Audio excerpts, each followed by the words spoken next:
গতকালই নবান্নে ঘোষণা করলেন মুখ্যমন্ত্রী শুভেন্দু অধিকারী যে 17ই আগস্ট থেকে তৃতীয় পর্যায়ের অন্নপূর্ণা যোজনার টাকা ট্রান্সফার হবে। অনেক অভিযোগ আসছে, অনেকেই বলছেন যোগ্য কিন্তু টাকা দেওয়া হয়নি। যাচাইয়ের কাজ আজ পর্যন্ত চলবে। আগস্ট মাসের তালিকা অনুযায়ী টাকা পাওয়া যাবে। প্রত্যেক মাসের দ্বিতীয় সপ্তাহে 10 থেকে 15 তারিখের মধ্যে বৈধ প্রাপকদের টাকা ট্রান্সফার হবে।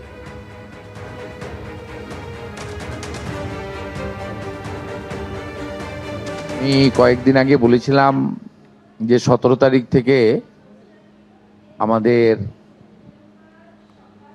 তৃতীয় পর্যায়ে অন্নপূর্ণা যোজনার টাকা অ্যাকাউন্টে ট্রান্সফার শুরু হবে। অনেক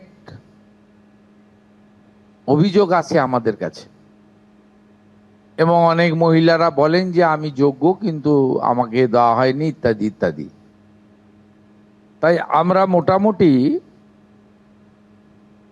একটা ভেরিফিকেশনের কাজ করছি, যে কাজ আগামী কাল পর্যন্ত আমাদের চালাতে হবে। আগস্ট মাসে যে তালিকা হবে এই তালিকা আপনারা সবাই অ্যাপ্রিসিয়েট করবেন এবং প্রত্যেক মাসে দ্বিতীয় সপ্তাহে, যেহেতু সরকারের নিজস্ব তহবিল থেকে এটা দিতে হবে এবং টাকার অ্যামাউন্টটাও খুব বড়, প্রত্যেক মাসে 10 থেকে 15 তারিখের মধ্যে যারা বৈধ প্রাপক হিসেবে চিহ্নিত হলেন তারা পেয়ে যাবেন।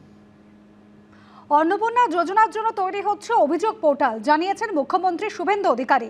একটি অভিযোগ পোর্টাল তৈরি করা হচ্ছে যেখানে যে কেউ অভিযোগ করতে পারবেন। অভিযোগ নিষ্পত্তির জন্য বিডিওদের দায়িত্ব নির্দিষ্ট করে দেবেন মুখ্য সচিব।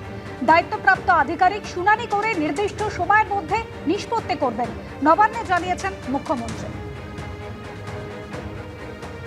এরপরেও আমরা একটা অভিযোগ পোর্টাল রাখবো, যে অভিযোগ পোর্টালে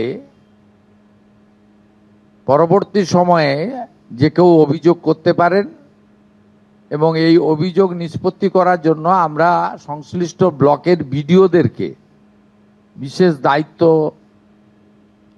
চিফ সেক্রেটারি দায়িত্ব ফিক্সড করে দেবেন। তারা হিয়ারিং নিয়ে